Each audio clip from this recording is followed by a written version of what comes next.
When life gets busy, it is easy to see what is wrong and completely miss what is right.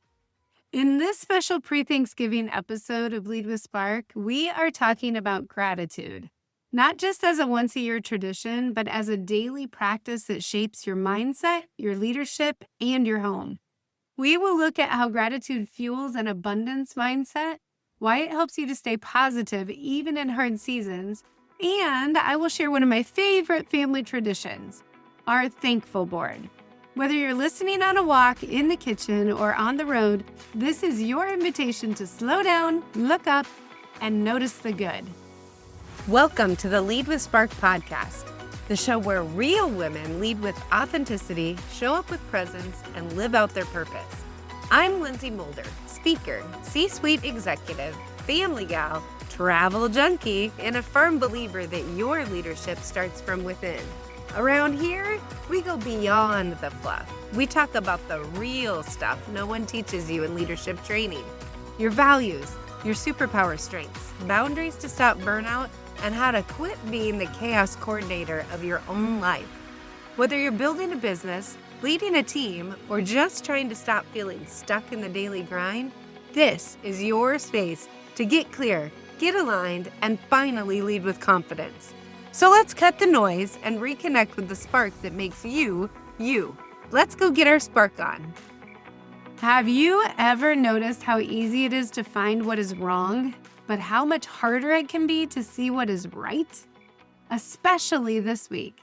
It's the Wednesday before Thanksgiving. Your to-do list is longer than the grocery store line. People are coming over, or you're trying to get out of town, and your brain is not exactly sitting in a Zen garden. So today, we're going to talk about something simple, powerful, and honestly, a bit underrated: gratitude. Not just as a cute word on a throw pillow, but as a daily practice that shapes how you think, how you lead, and how you show up for the people that you love. Here on Lead with Spark, I want to help high achievers like you with authenticity, aligning your life, your values, and keeping your spark alive without burning out in the process. That's why today is important, and we're putting gratitude right at the center of that conversation. Because gratitude is not just a feeling you have once a year when somebody hands you mashed potatoes. It's a mindset. And even more than that, it's a skill.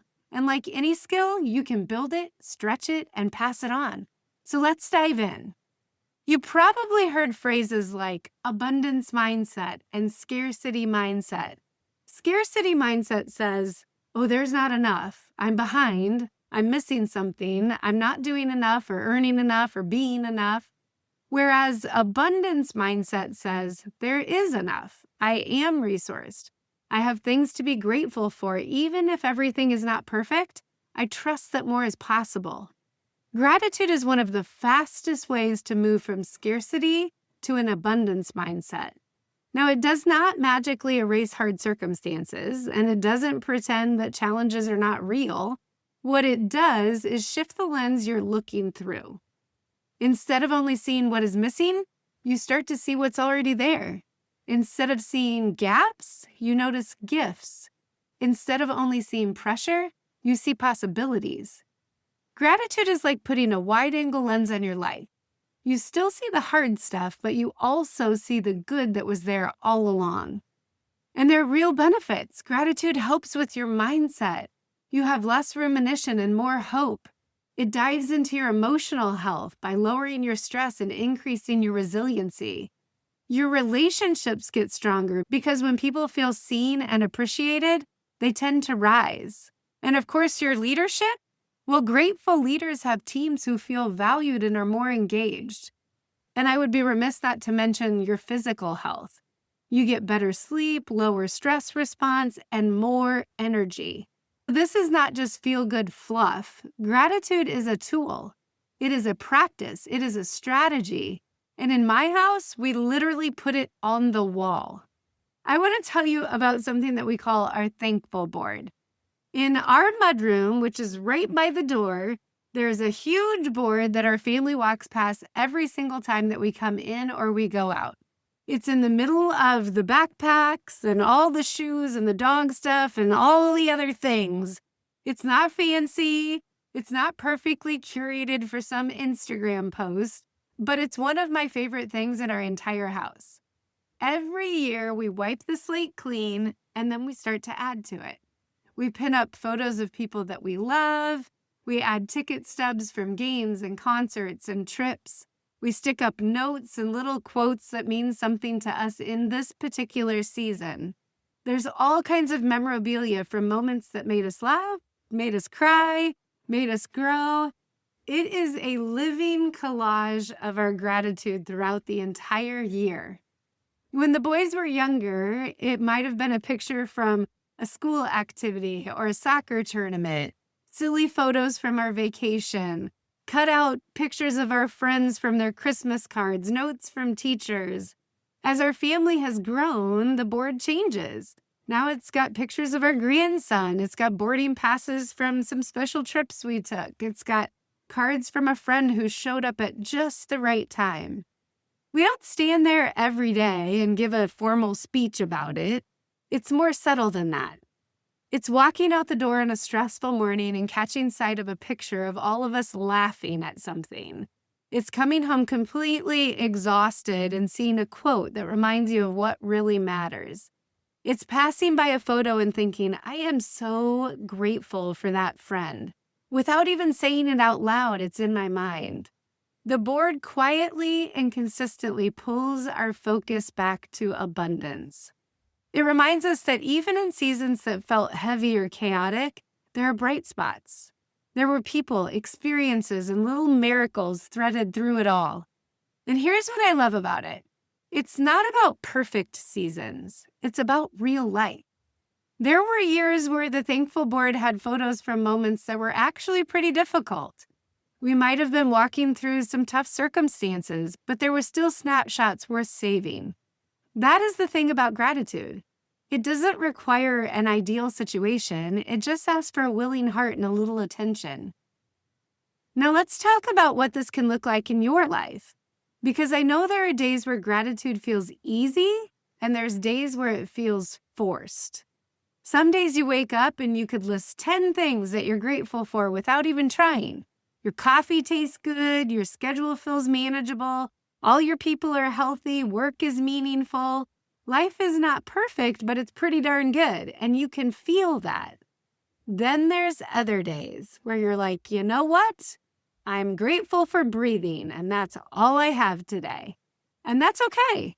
Some days gratitude is big and loud, and other days it's quiet and simple. But reality is, both of those days count.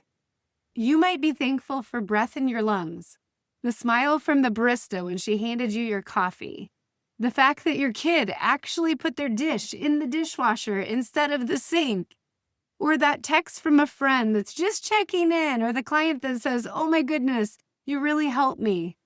Gratitude is not about having a perfect list.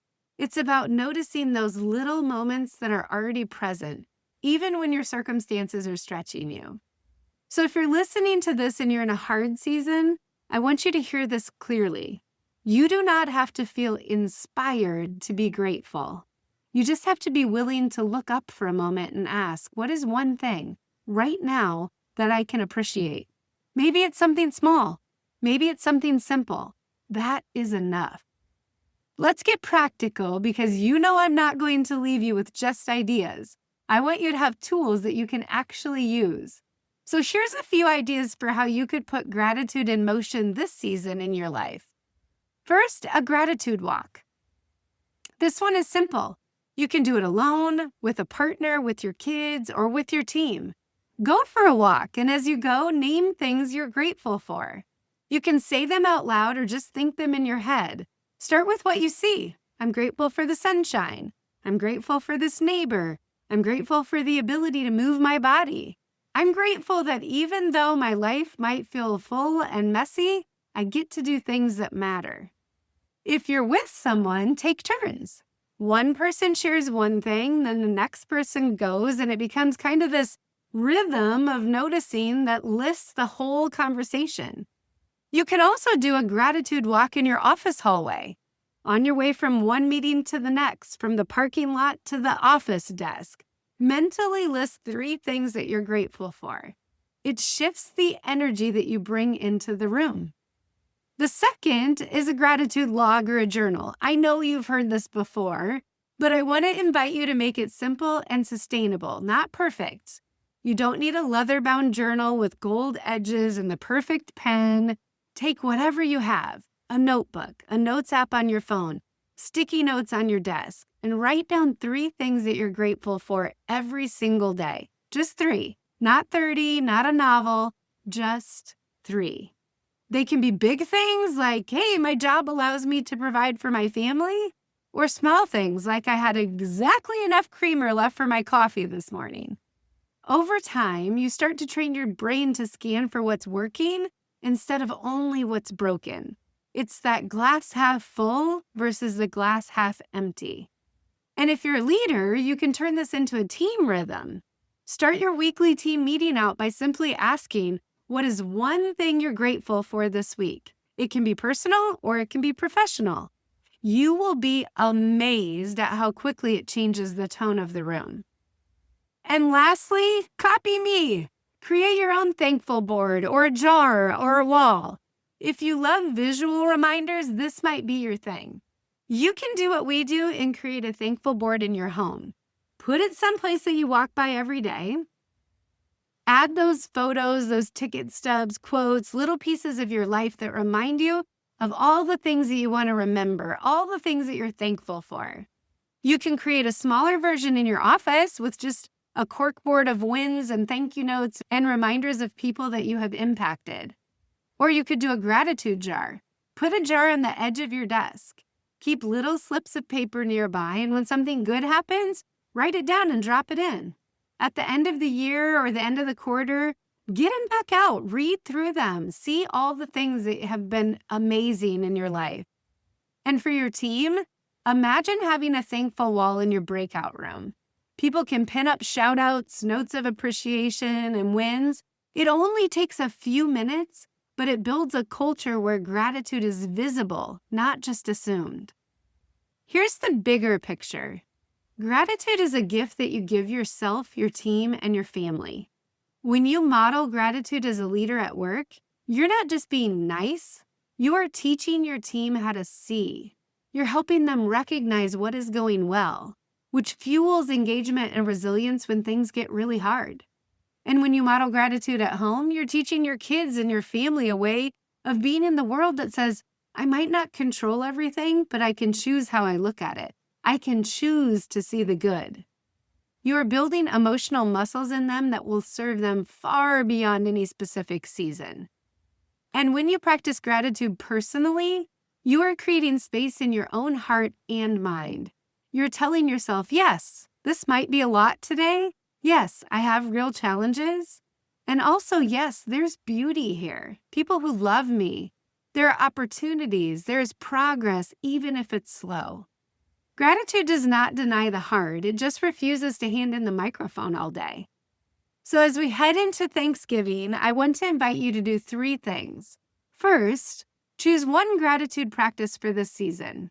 A daily gratitude log, a simple gratitude walk, or your own thankful board. Whatever fits your life. Not all of them, just one that you can actually stick with. Second, speak your gratitude out loud to someone. Text a friend and say, I'm grateful for you, or tell your partner, I really appreciate how you showed up in this way. Tell a team member at work, I see the effort you're putting in and it matters. Gratitude that is felt is powerful. Gratitude that is spoken is transformational. Third, notice the small things. The breath in your lungs when you wake up. The person who smiles at you in the hallway. The quiet moment in your car before you walk into a busy house. The little laugh from a coworker that lightens a heavy meeting. Those are not throwaway moments, they're anchors. As I wrap up, I want to share a few things that I'm grateful for. I'm grateful for the people I get to work with, the leaders, the teams who are brave enough to grow. I'm grateful for my family, for the chaos and the joy and the memories that end up on that thankful board in our mudroom. I'm grateful for the chance to do work that aligns with my values and lets me pour into others. And I'm grateful for you, for the fact that you chose to spend your time listening and growing and leading with Spark. My hope is that this episode gives you not just warm feelings, but practical ideas that you can carry into your home, your workplace, and your heart. Whether it's a gratitude walk, a gratitude log, or a thankful board, find a way to remain grateful this season and this year. It's one of the most powerful gifts you give to yourself, to your team, and to your family. Thank you for being here today. If this episode encouraged you, share it with someone else who might need a little reminder to look up and notice the good.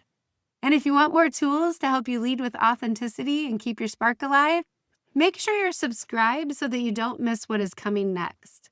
And if you just loved this episode, I would be completely honored if you would leave a comment and give me 5 stars. Take a deep breath, look for one thing to be grateful for right now, and carry that with you into the rest of your day. I'm cheering you on. Happy Thanksgiving. Well, that's it for today. Thanks for being here and for doing the work to lead yourself first. If this episode sparked something for you, take a second to subscribe, leave a review, or share it with another woman who's ready to own her leadership. And remember, the way you lead your life is the way you lead everything else. If you or your organization are looking for a speaker, an impactful workshop, or an executive coach, head over to lynseymoulder.com and let's connect. Keep showing up. Keep leading with Spark. You got this. I'll see you next time.